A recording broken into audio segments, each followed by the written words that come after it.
اگر تو حقیقت زندگی کا تصور ہمارے سامنے واضح رہے، جس کو علامہ اقبال نے کہا ہے خوبصورتی کے ساتھ، تو اسے پیمانہ امروز و فردا سے نہ ناپ، جاوداں پہم دواں ہردم جواں ہے زندگی۔ یہ جو اللہ کی خلاقی کا نقطہ عروج ہے انسان، کلائمیکس آف ہز کریشن، قرآن مجید میں کہا گیا خلقتہ بیدیا، میں نے اسے اپنے دونوں ہاتھوں سے بنایا۔ وَلَقَدْ كَرَّمْنَا بَنِي آدَمَ وَحَمَلْنَاهُمْ فِي الْبَرِّ وَالْبَحْرِ وَرَزَقْنَاهُمْ مِنَ الطَّيِّبَاتِ وَفَضَّلْنَاهُمْ عَلَى كَثِيرٍ مِّمَّنْ خَلَقْنَا تَفْضِيلًا۔ یہ اس کی شان ہے۔ اس کے بارے میں دو جگہ فرمایا فَإِذَا سَوَّيْتُهُ وَنَفَخْتُ فِيهِ مِن رُوحِي، یہ روحی مرکب اضافی، خاص اللہ اپنی ذات کی طرف اس روح کو منسوب کر رہا ہے جو حضرت آدم میں پھونکی گئی۔ روحی، جب میں اس میں اپنی روح میں سے پھونک دوں، فَقَعُوا لَهُ سَاجِدِينَ، تو گر پڑنا اس کے سامنے سجدے میں۔ اور آپ کو معلوم ہے قرآن مجید میں کس شد و مت سے اور کس تکرار کے ساتھ یہ بات واضح کی گئی کہ تمام ملائکہ سجدے میں گر گئے، نو ایکسیپشن۔ فَسَجَدَ الْمَلَائِكَةُ كُلُّهُمْ أَجْمَعُونَ، تین الفاظ جو ہیں تاکید کے لیے، سجدہ کیا الملائکہ، حصر ہے، الف لام لام حصر ہے، تمام فرشتوں نے سجدہ کیا۔ پھر کہیں تمہیں مغالطہ نہ رہ جائے کہ شاید جبرائیل نہ ہو اور بڑے نہ اسرافیل، نہیں، کلہم، سب کے سب۔ پھر مزید کہیں تمہیں شبہ نہ رہ جائے اجمعون، سب نے سجدہ کیا۔ وہ انسان جو ہے اس کی زندگی یہ 30 35 40 50 60 70 80 برس نہیں ہے، اس کی زندگی بہت طویل ہے، بہت طویل ہے۔ میں آج اس حیات انسانی کے دو پہلو تو وہ ہیں جو اکثر لوگوں کے علم میں ہیں، حیات دنیاوی یعنی دنیا میں پیدائش سے لے کر موت تک، یہ ایک وقفہ ہے۔ پھر یہ کہ اس کے بعد حیات اخروی ہے جس کا آغاز ہو جائے گا عالم برزخ سے، پھر بعث بعد الموت ہے، پھر حیات اخروی، یہ سب جانتے ہیں۔ لیکن یہ کہ اس دنیا میں آنے سے پہلے بھی ہم ایک زندگی گزار آئے ہیں، اور بدقسمتی سے اس کا تصور بہت کم لوگوں کو حاصل ہے۔ اور عہد حاضر کے جو ریشنلسٹ قسم کے عقلیت زدہ میں کہتا ہوں انہیں، یا عقلیت گزیدہ، عقلیت سے ڈسے ہوئے لوگ، وہ ان چیزوں سے ابا کرتے، دور بھاگتے ہیں۔ ہماری پہلی تخلیق ہوئی تھی عالم ارواح میں، الارواح جنود مجندہ، لشکروں کے لشکر تھے۔ آدم سے لے کر آخری انسان جو دنیا میں پیدا ہوگا قیامت تک، سب کی ارواح عالم ارواح میں پیدا کر دی گئی۔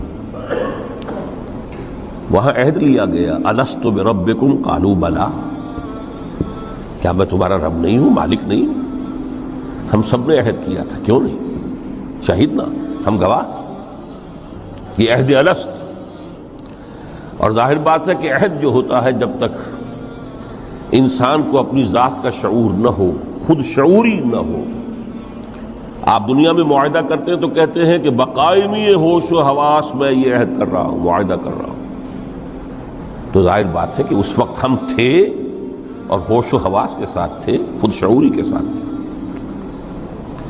لیکن صرف ارواح تھی، جسد نہیں تھے۔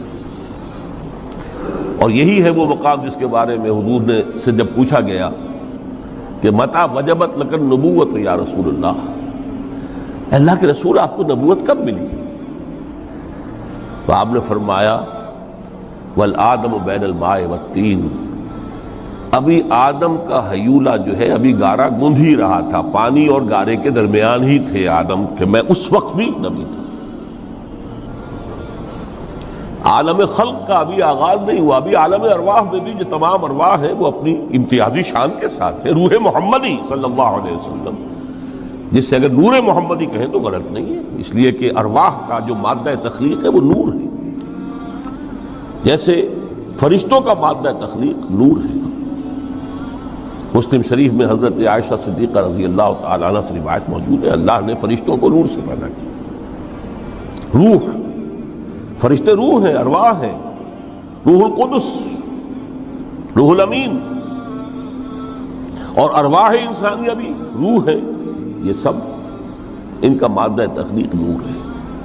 اس وقت ہم پیدا کیے گئے، صرف ارواح کی شکل میں ہم سے عہد لیا گیا اور پھر سلا دیا گیا۔ یہ پہلی موت تھی جو ہم پر وارد ہوئی ہے اس دنیا میں آنے سے پہلے، اس لیے کہ سورہ مومن کی ایک آیت میں فرمایا گیا ہے کہ جہنم میں لوگ جو ہیں فریاد کریں گے، ربنا امتنا اثنتین واحییتنا اثنتین فاعترفنا بذنوبنا فہل الی خروج من سبیل۔ اے اللہ تو نے ہمیں 2 مرتبہ مارا، 2 مرتبہ زندہ کیا، تو اب 1 مرتبہ اور صحیح، کہ یہاں سے نکلنے کا بھی کوئی راستہ ہے کہ نہیں؟ اتنے مراحل سے تو ہمیں لے کر آیا ہے، ایک مرحلہ اور سی۔ تو یہ 2 موتیں کون سی ہیں؟ پہلی موت وہ تھی جب ارواح کو موت کی نیند سلا دیا گیا۔ پھر عالم خلق، جسے آج سائنٹسٹ کہتے ہیں، جس کا نقطۂ آغاز ہے بگ بینگ، عالم ارواح اس سے پہلے کی شے ہے، اس تک سائنس نہیں پہنچ سکتی، وہ سائنس سے ماوراء ہے۔ لیکن جہاں سے سائنس شروع ہوتی ہے وہ عالم خلق کا آغاز ہے، بگ بینگ سے۔ وہ پھر مختلف مراحل، تنزل کے مراحل بھی آئے، ارتقاء کا مرحلہ بھی آیا، تفصیل میں جانے کا موقع نہیں ہے۔ بہت سے تنزلات کے مراحل اور بہت سے ارتقاء کے مراحل طے کر کے آدم تیار ہوا ہے۔ حضرت بیدل نے رحمت اللہ علیہ بہت خوبصورت شعر کہا ہے، ہر 2 عالم خاک شد تا بست نقش آدمی، اے بہار نیستی از قدر خود ہوشیار باش۔ یہ پوری جو بھی کائنات کا جو سلسلہ شروع ہوا، بگ بینگ، اور بہت بڑے بڑے جو ناری کرے تھے جن کی کہ حرارت کا جب تذکرہ کرتے ہیں سائنسداں تو trillions and trillions of foreign height, یہ ان کی اس وقت اس کی جو حرارت کا عالم تھا۔ لیکن پھر وہ ٹھنڈے ہوئے، کچھ اس میں سے کچھ، پھر خاک کی تہ جو ہے زمین کے اس کرے پر آئی، ہر 2 عالم خاک شد۔ یہاں سے اب آدم کا ہیولہ تیار ہوا، تا بست نقش آدمی۔ اس کے بعد ارتقائی مراحل ہیں، اور پھر آدم کی وہ روح جو کولڈ سٹوریج میں تھی، جب وہ لا کر پھونکی گئی ہے، جسد آدم جو ہے وہ مسجود نہیں تھا، مسجود تو تب بنا ہے جبکہ اس میں روح آدم وہ لا کر پھونک دی گئی۔ فَإِذَا سَوَّيْتُهُ وَنَفَخْتُ فِيهِ مِن رُوحِي فَقَعُوا لَهُ سَاجِدِينَ۔ یہاں سے حیات دنیاوی کا آغاز ہو گیا۔ پھر وہ سلسلہ تناسل ہے، آدم اور حوا کی نسل میں سے ہر بچہ 4 ماہ کے بعد جب اس کا ایک ہیولہ رحم مادر میں تیار ہو جاتا ہے، حدیث ہے متفق علیہ عبداللہ ابن مسعود سے رضی اللہ تعالی عنہ، اور جس کے اندر آغاز میں وہ کہتے ہیں کہ حضور نے ہمیں یہ بتایا، وَهُوَ الصادق المصدوق، دیکھنا تم کہیں شک میں نہ پڑ جانا، محمد کون ہے؟ الصادق المصدوق، جو سچے ہیں، جن کی سچائی کی اللہ گواہی دیتا ہے، کہ رحم مادر میں 40 دن تم نطفے کی شکل میں ہوتے ہو، پھر 40 دن علقہ کی شکل میں ہوتے ہو، پھر 40 دن تو مضغہ کی شکل میں ہوتے، پھر اللہ تعالیٰ فرشتے کو بھیجتا ہے جو اس میں روح پھونکتا ہے۔ وہی عمل جو آدم کے جسد ہیولہ کے ساتھ ہوا تھا، ہر ابن آدم اور بنت آدم کے لیے وہی عمل ہے کہ جو رحم مادر میں 4 مہینے کے بعد دہرایا جاتا ہے۔ یہاں سے حیات دنیاوی شروع ہوئی، پھر موت، یہ دوسری موت ہے۔ اب پہلی موت تو وہ تھی، لیکن دوسری موت یہاں سیپریشن ہو جائے گی۔ جو زمین سے آیا تھا تخلیقی مادہ، وہ جسم میں گیا، زمین میں گیا، گل سڑ کر ختم ہوا۔ جو وہاں سے روح آئی تھی، وہ اس زمینی وجود کا جو لب لباب ہے، جان، نفس، اس کو لے کر اپنے ساتھ، اور وہ جائے گی عالم بالغ۔ پھر یہ ایک وقفہ ہے، پھر بعث بعد الموت ہے۔ تو احیاء بھی 2 ہو گئے، ایک مرتبہ پہلی موت کے بعد زندہ کیا اس عالم میں، آنکھ کھلی اس عالم میں ہماری. یہ پہلا احیاء تھا. کیف تکفرون باللہ وکنتم امواتا فاحیاکم ثم یمیتکم ثم یحییکم ثم الیہ ترجعون. دوسرا احیاء وہ ہوگا قیامت کے دن بعث بعد الموت، اور پھر اس کے بعد وہ زندگی ابدی زندگی ہے، ہمیشہ کی. یہ تصور سامنے رکھیے. تو یہ جو تھوڑا سا وقفہ، یہ تو زندگی بہت طویل ہے. تو اسے پیمانہ امروز و فردا سے نناب جاویداں پہم دماں ہر دم جواں ہے زندگی. اس میں یہ وقفہ جو ہے خلق الموت والحیات لیبلوکم ایکم احسن عملا، یہ اس جسد کے ساتھ اس روح کا اتصال، اور یہ 30 40 50 60 70 80 100 برس کی عمر، یہ ایک وقفہ ہے.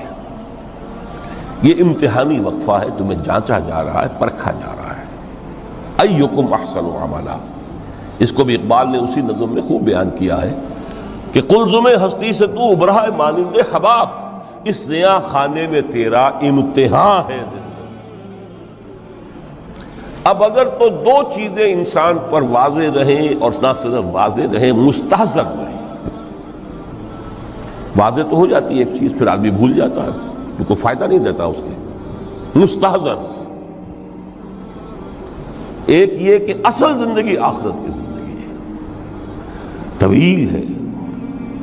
بل توسرون الحیات الدنیا والآخرۃ خیر وابقیٰ کلا بل تحبون العاجلہ وتذرون الآخرہ. تم اس عاجلہ کو پسند کرتے ہو، اس دنیا کی زندگی کو تم ترجیح دیتے ہو، جبکہ آخرت ہے جو باقی رہنے والی ہے، ابدی. اگر تو یہ معلوم ہو، جیسا کہ سورہ عنکبوت کی آیت کے حوالے سے میں نے آپ کو آیت سنائی کہ وَمَا هَذِهِ الْحَيَاةُ الدُّنْيَا إِلَّا لَهْوٌ وَلَعِبٌ وَإِنَّ الدَّارَ الْآخِرَةَ لَهِيَ الْحَيَوَانُ لَوْ كَانُوا يَعْلَمُونَ. اصل زندگی جو ہے وہ آخرت کی زندگی ہے، کاش کہ انہیں معلوم ہوتا. ایک حقیقت تو یہ معلوم ہو اور مستحضر رہے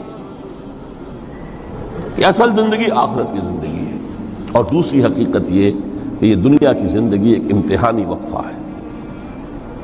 قلزم ہستی سے تو ابھرا ہے مانند حباب، اس زیاں خانے میں تیرا امتحان ہے. یہ مستحضر رہے تو اس کا نتیجہ کیا نکلے گا؟ انسان دنیا پرست نہیں بنے گا. متاع ہے دنیا، برتنے کی چیز ہے. وما هذه الحیات الدنیا الا متاع، برتنے کی چیز ہے، برتو اسے.